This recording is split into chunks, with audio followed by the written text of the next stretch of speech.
Oi, gente, tudo bem com vocês? Espero que vocês estejam bem.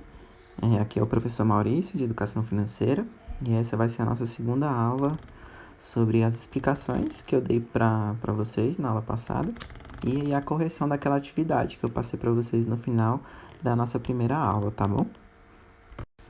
Então vamos lá para a questão número 1. A exportação refere-se à venda, envio, doação de produtos, bens e serviços de um país a outro. É a saída de uma mercadoria ao serviço nacional para outro país. Ela acontece principalmente quando empresas decidem ampliar seus negócios a fim de expandir o mercado, abastecendo não só o interno, mas também o externo. Exportar representa, portanto, uma tentativa de crescimento econômico por meio da diversificação do mercado. A importação refere-se à compra ou recebimento de produtos, bens ou serviços por países. É a entrada de mercadorias ou serviços estrangeiros em território nacional. É muito difícil que um país seja autossuficiente em todos os setores. Normalmente, os países que importam não produzem as mercadorias que são importadas, sendo, portanto, inevitavelmente necessário importá-las. As mercadorias, bens e serviços importados geralmente abastecem os setores industriais como matérias-primas, viabilizam pesquisas e também abastecem a população com alimentos. Pesquise 5 exemplos de exportação e importações que o Brasil realiza. Então vamos lá. Acompanha aí no slide que está passando para vocês sobre exportações e importações brasileiras. Os 5 exemplos de exportações brasileiras: a soja, o petróleo, o milho, a carne de bovino e o café. E 5 exemplos de importação: os medicamentos, os óleos combustíveis, os automóveis, os minérios de cobre, as plataformas de perfuração ou de exploração. Então vamos lá para a questão número 2. Leia o texto da página 10 do livro de Educação Financeira e escolha 5 palavras que são relacionadas com a presença do dinheiro. Então vamos lá, acompanha aí junto comigo. Separei algumas palavras que eu achei desse texto da página 10. Guardar, gastar, ganhar, casas, roupas, viagens e carros. Então, essas foram algumas palavras que eu achei que tem a presença do dinheiro, tá? Caso vocês tenham achado outras, podem colocar lá nos comentários no final do vídeo, tá bom? Vamos lá para a questão 3 agora. O dinheiro está presente em muitas áreas e, ao usá-lo, geramos impactos que vão além da nossa vida e da nossa família. Nossas ações têm impactos sociais e ambientais, por exemplo, trocar o uso de copos de plástico por uso de copos reutilizáveis é capaz de reduzir os resíduos plásticos do lixo e gerar uma boa economia no bolso de quem paga pelos descartáveis. Pesquise algo que você pode fazer hoje que influenciará a economia ou o meio ambiente de alguma forma. Crie uma imagem e produza um texto sobre sua pesquisa. Então vamos lá, acompanhe aí comigo. Eu dei um exemplo sobre os canudos. Vou ler esse textinho com vocês, depois eu vou falar um pouco sobre isso também. Os canudos. Dia 29 de janeiro de 2019 foi sancionada a Lei 6.266, que proíbe os estabelecimentos de usar canudos de plástico. Isso é um exemplo de mudança na economia e no meio ambiente. Na economia, isso atinge os fabricantes de canudinhos de plástico e também das tampinhas que vinham com o buraco de colocar o canudo, pois nenhum restaurante vai comprar mais. Já os fabricantes de canudos de ferro, que podem se reutilizar, começam a vender mais e ganhar mais dinheiro. Já no meio ambiente, isso muda quando menos plástico usarmos e menos poluição. Vocês entenderam? Então, isso que era para vocês fazerem. Vocês relacionar alguma coisa, que nem tem no exemplo da pergunta, que é dos copos plásticos, né? E agora o exemplo que eu dei dos canudos. Então, é para vocês relacionarem o meio ambiente e a economia para uma coisa boa para o nosso meio ambiente, entenderam? Então, esse foi um exemplo. Aí, vocês podem colocar nos comentários também os exemplos que vocês deram. Aí, eu vou falar depois se tá certo ou se não tá certo, tá bom? Se tá errado. Vamos lá para a questão 4 agora. Bitcoin é uma criptomoeda descentralizada ou um dinheiro eletrônico para transações ponto a ponto apresentado em 2008 por um programador ou grupo de programadores. É considerada a primeira moeda digital mundial descentralizada e constitui um sistema econômico alternativo. É responsável pelo ressurgimento do sistema bancário livre.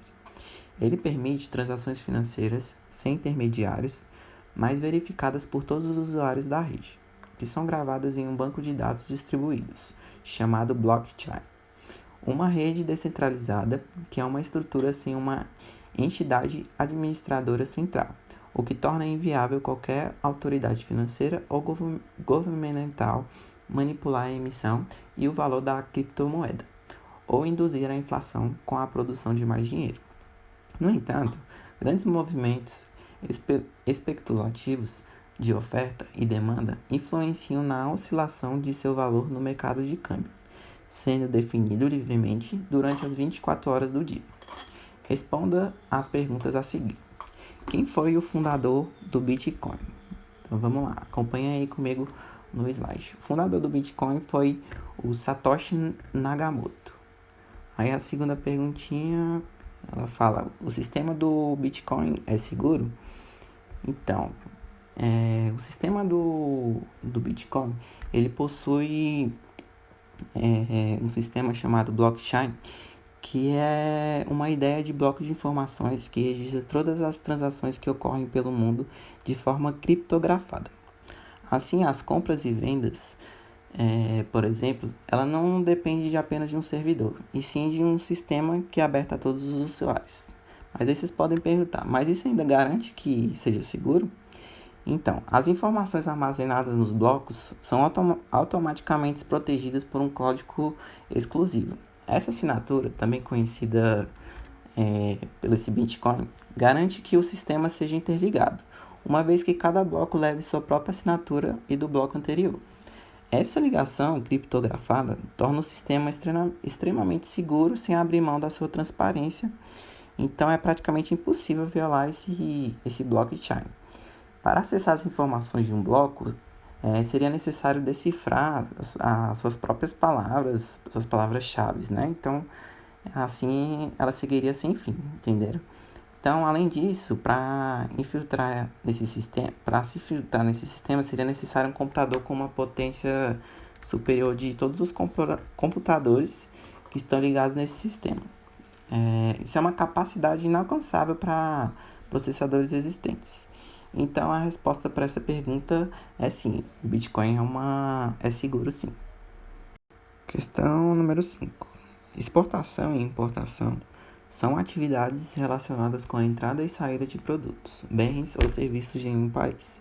Ambas podem envolver compra, venda e doações. Sobre isso, responda o que se pede. Cite os tipos de importações e explique-os. Então vamos lá, acompanhe aí junto comigo nos slides. O primeiro tipo de importação é a administrativa. É uma fase de autorização para importação. Ela é aplicada a uma operação ou tipo de mercadoria que será importada. Então, ela é responsável por gerar a licença para a importação. O próximo tipo é a cambial. Cambial é o quê? É a fase de pagamento ao exportador, na qual a moeda estrangeira é transferida para o exterior. Então vamos lá. O terceiro tipo é a fiscal. A fiscal é o quê? É uma fase de fiscalização e cobrança de taxas. Então vamos lá para a próxima. Cite os tipos de exportação e explique-os. Os tipos de exportação. O primeiro tipo de exportação é a exportação direta. O que é essa exportação direta? Ela é uma exportação realizada pelo próprio produtor, que fatura diretamente em relação ao importador. Então, para que essa atividade seja possível, é necessário que o fornecedor conheça todo o processo de exportação, como a documentação necessária, o mercado, as embalagens e transações também. O próximo tipo é a indireta. A indireta é o quê? É a exportação na qual a venda de produtos e serviços é realizada por empresas que as adquirem para exportá-las. Então é o quê? É uma atividade comercial que o produtor não é responsável pela comercialização externa do produto. Estão entendendo? O próximo tipo é a perfeita. A perfeita é o quê? É uma exportação realizada sem o uso de intermédios no decorrer do processo de entrada do produto no país a qual é destinado. E aí também o último tipo é a imperfeita. Imperfeita é o quê? É a empresa exportadora, ela conta com uma alternativa para iniciar um processo de venda para o exterior, e isso dá em virtude da sua falta de experiência no comércio independente. Então vamos lá continuar. Cite uma vantagem e uma desvantagem sobre exportação e cite uma vantagem e uma desvantagem sobre importação. Então vamos lá, acompanha aí junto comigo. Exportação, as vantagens e desvantagens. As vantagens da exportação é uma maior produtividade do país exportador em decorrência do aumento da escala de produção. Importação é a redução de custos com produção e mão de obra.